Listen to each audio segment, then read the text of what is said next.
पाठ 3 वर्ष सन 1929 की बात है। बम्बई सरकार ने अछूतों की शिकायतों की जांच करने के लिए एक समिति नियुक्त की थी। मुझे समिति का सदस्य नियुक्त किया गया था। अन्याय, अत्याचार और क्रूरता के आरोपों की जांच करने के लिए समिति को संपूर्ण बम्बई प्रदेश का दौरा करना था।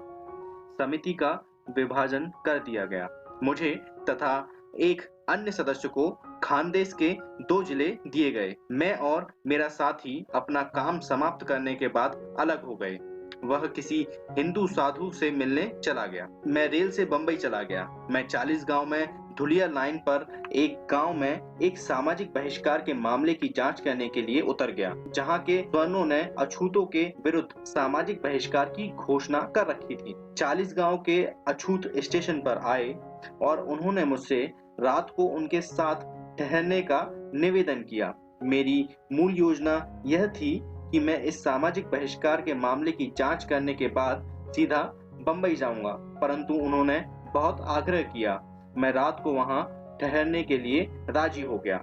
मैंने गांव जाने के लिए धुलिया की गाड़ी पकड़ी और वहां गया। गांव की स्थिति के बारे में जानकारी प्राप्त की और अगली गाड़ी से 40 गांव लौट आया। 40 गांव के स्टेशन पर अछूत मेरी प्रतीक्षा कर रहे थे।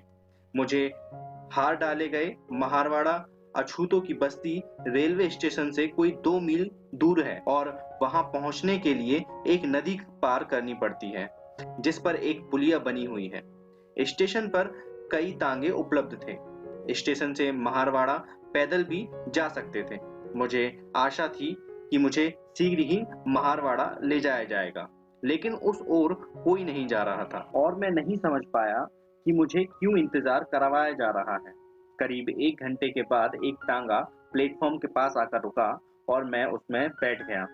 तांगे में तांगे वाला और मैं 2 ही व्यक्ति बैठे थे। अन्य लोग रास्ते से पैदल गए। तांगा 200 कदम भी नहीं चला होगा कि एक मोटर कार से टकरा गया। मुझे आश्चर्य हुआ कि तांगे वाला, जो किराए पर रोज तांगा चलाता था, इतना अनुभवहीन कैसे हो सकता है। सिपाही समय पर जोर से नहीं चिल्लाता और कार का ड्राइवर अपनी कार पीछे न हटाता तो गंभीर दुर्घटना हो सकती थी। हम किसी प्रकार नदी की पुलिया तक गए। इस पर कोई रोक नहीं थी, जैसे कि पुल पर होती है। 5-10 फुट की दूरी पर पत्थरों की पंक्ति थी। पत्थरों का रास्ता था। जिस सड़क से हम आ रहे थे, नदी की पुलिया उसके समकोण पर थी। सड़क से पुलिया की ओर जाने के लिए तेजी से मुड़ना पड़ता था। पुलिया के बाजू में पहले पत्थर के पास ही थोड़ा घोड़ा सीधे जाने के बजाय मुड़ा और चौक भर गया। तांगे का पहिया बाजू के पत्थर से इतनी जोर से टकराया कि मैं उछलकर पुलिया के पत्थर के खरंजे पर जा गिरा और घोड़ा तथा तांगा पुलिया से नदी में जा गिरे। मैं इतनी जोर से गिरा कि बेहोश हो गया। महारवाड़ा नदी के ठीक दूसरे किनारे पर था। जो आदमी मुझे सम्मान देने स्टेशन से पैदल आ रहे थे, वे मुझसे पहले ही वहां पहुंच चुके थे। मुझे कांधे पर उठाया गया और पुरुषों, महिलाओं और बच्चों के विलाप और चित्कार के बीच महारवाड़ा लाया गया। इसके परिणाम स्वरूप मुझे गंभीर चोटें आईं। मेरी टांग टूट गई और मैं कई दिनों के लिए पंगु हो गया। मैं नहीं समझ सका कि यह सब कैसे हुआ। तांगे पुलिया से हर रोज आते जाते हैं और ऐसा कभी नहीं हुआ कि तांगे वाला तांगे को पुलिया से सुरक्षित लेकर ना निकला हो। पूछताछ करने पर सही तथ्य मेरे सामने लाए गए। स्टेशन में देर होने का कारण यह था कि तांगे वाले किसी अछूत को लाने के लिए तैयार नहीं थे। यह उनकी शान के खिलाफ था। महारों को यह सहन नहीं था कि मैं पैदल चलकर उनकी बस्ती पहुंचूं।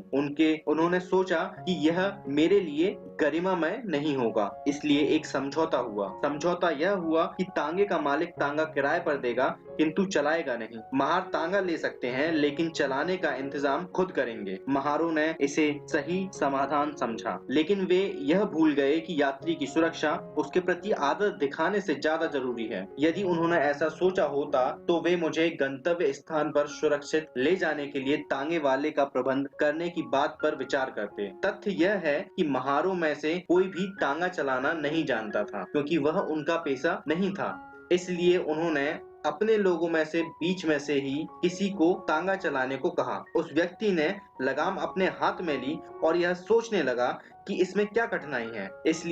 लेकिन जैसे ही वह चला, उसने अपनी जिम्मेदारी महसूस की और इतना आतंकित हुआ कि उसने घोड़े को काबू में करने का प्रयास छोड़ दिया। मेरी जान, मेरी मान मर्यादा को बचाने के लिए 40 गांव के महारों ने मेरी जिंदगी को ही जोखिम में डाल दिया। तब मेरी समझ में आया कि एक हिंदू तांगे वाला जो एक नौकर से बेहतर नहीं है, इतनी शान रखता है कि वह अपने आप को एक अछूत बैरिस्टर से भी ऊंचा समझता है। धन्यवाद। अरे तुम्ही आम्हाला काय बी म्हणा, आम्ही तुम्हाला जय भीमच म्हणणार।